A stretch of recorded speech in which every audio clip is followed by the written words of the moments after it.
Praise the Lord. You bow your heads.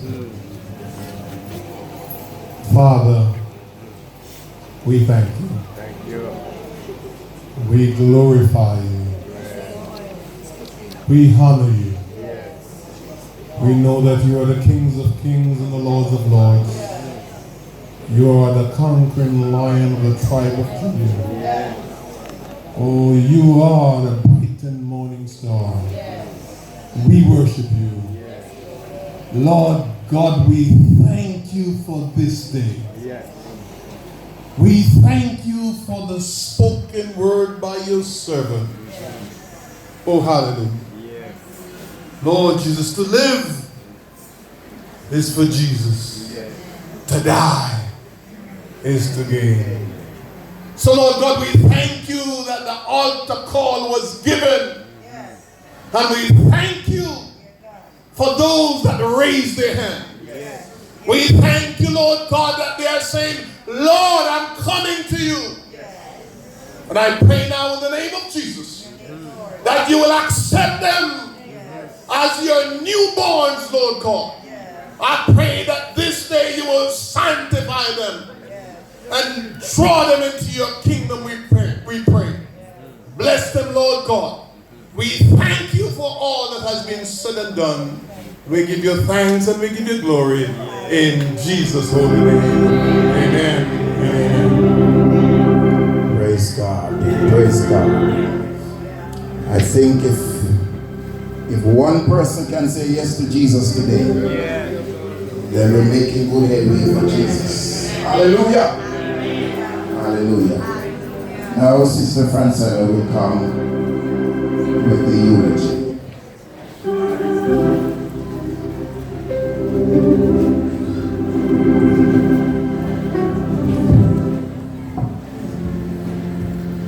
Good afternoon, everyone. First, I did not know that it was Charlotte who registered Light in school, but she was the one who registered me. And she told me that when she took me to Ginger Ridge to register me, because I was so small, Teacher Harris wouldn't register me because he said I didn't reach the school age as yet. So she had to leave school, go home for my birth certificate, take it back to Ginger Ridge in order for me to be registered. Enough has been said about Charlotte. So I'll just give a reflection on the life of Charlotte Ann McCallum Burrell. William Shakespeare's play, As You Like It, have two C7 states. All the world's a stage, and all the men and women are mere players. They have their entrances and their exits, and one man in his time plays many parts. At first, the infant. And so, 68 years, 8 months ago, on August 27, 1949, in the salubrious climate of Connors, was awakened to the royal screams of a bouncing baby girl born to Nicodemus McCallum and Letitia Wilkes McCallum, whom they named Charlotte Ann. Royalty, yes, she was, as both her names are used in the British monarchy. Charlotte received her education at the College of Ginger Ridge All-Age School. And if you went to Ginger Ridge, you would know that was a college. She was successful in passing some subjects in the JC examination. After leaving school, she was actively involved in helping her parents to nurture her younger siblings, nieces and nephews, of which yours truly was the first. In 1994, she was employed by the Ministry of Health as a community health aide stationed at Connors Health Center. Her job brought her in contact with both young and old. Somebody already went through that. Church.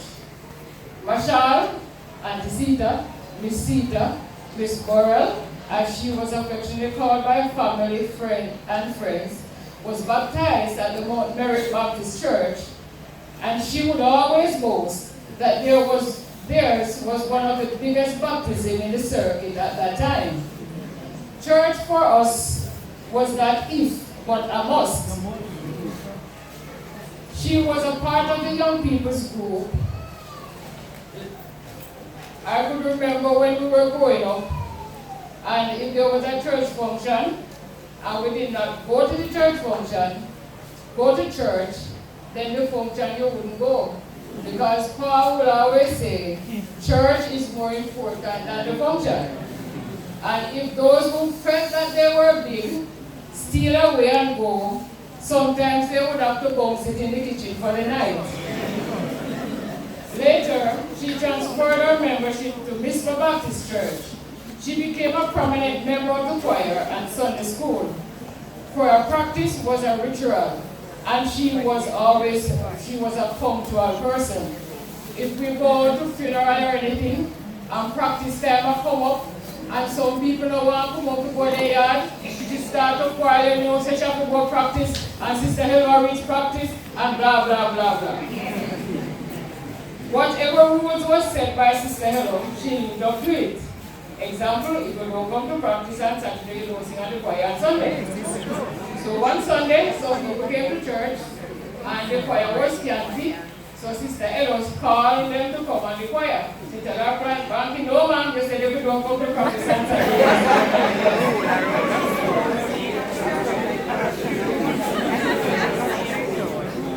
She started another chapter of her life when she met the love of her life, Edwin Burrell Marquis. They were married on December 15, 1979. The union produced 4 children: Bancroft Barrington, Patrina Tanyata, Andre Marlan, and Janisha Marshall. Both worked tirelessly to provide for their family. Marquis would always make morning work, and she would prepare lunch for the men. She would wake up early because lunch had to reach bush by a certain time. Boy, those were the days. She was not afraid to go to the market to sell her produce. She loved her children unconditionally, but she did not spare the rod. Even when they were right, she would give them the wrong. They would get some food flung from her. I remember one Saturday morning I was down the house, and I hear out there beating one of them. And when I couldn't take it anymore, I went up there and she was still beating her. I said to her, come between the two of them. And she said, Francia, move! Because you don't move, never lick your tongue. Alright? If you lick me this morning, tongue me down right. And she and I wrestled until I got the child from her. And I said to her after she calmed down, if you go flog the child, you flog the child. If you go and speak to the child, you speak to the child. You cannot do both at the same time. And if you lick them and anything happen to them, you know, run up and down with you go to the hospital. She wanted her children to be independent, not relying on others to survive. So she would deny herself for their education. The family was strengthened when Abigail came to be a part of the family.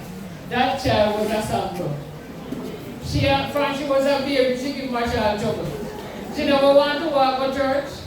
She wanted the prettiest clothes, no matter how expensive. And she always get what she wants. Whatever the children never get, the grandchildren always get. She spoiled them, but, Dominic also became a part of the family.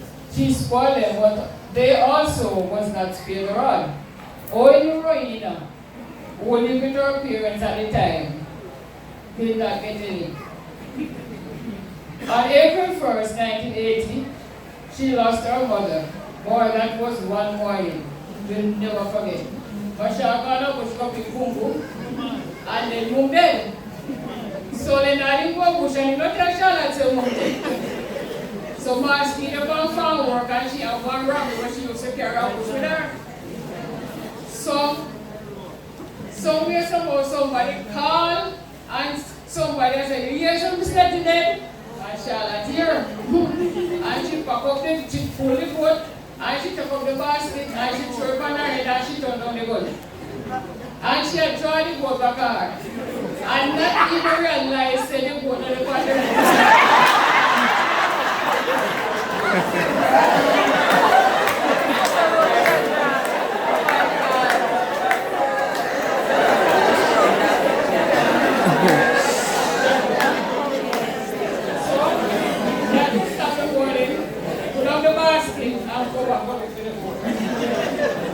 After I started working, she helped with the care for her father.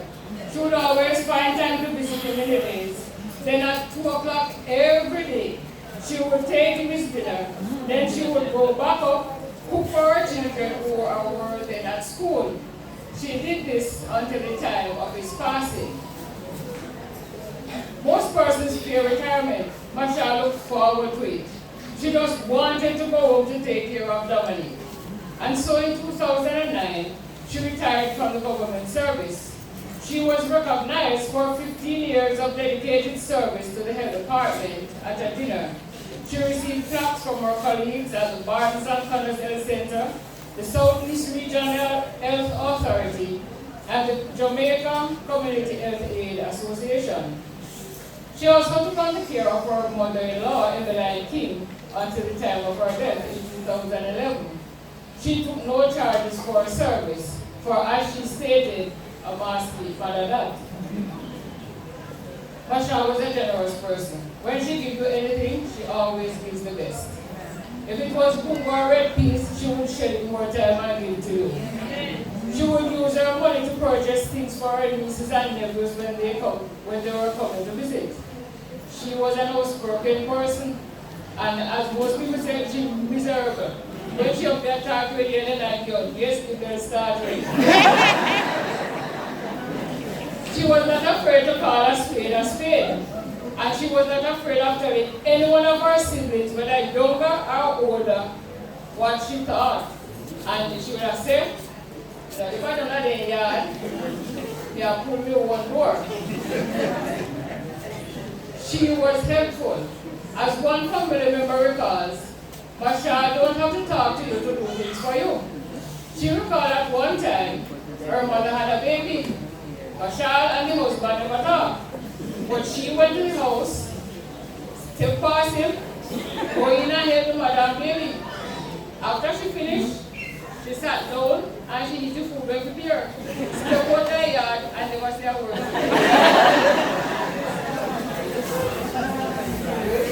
If she hear anything about us, she would call us and she would admonish us or advise, even mediate when possible. None of us was perfect, and Masha was not. She took things to heart.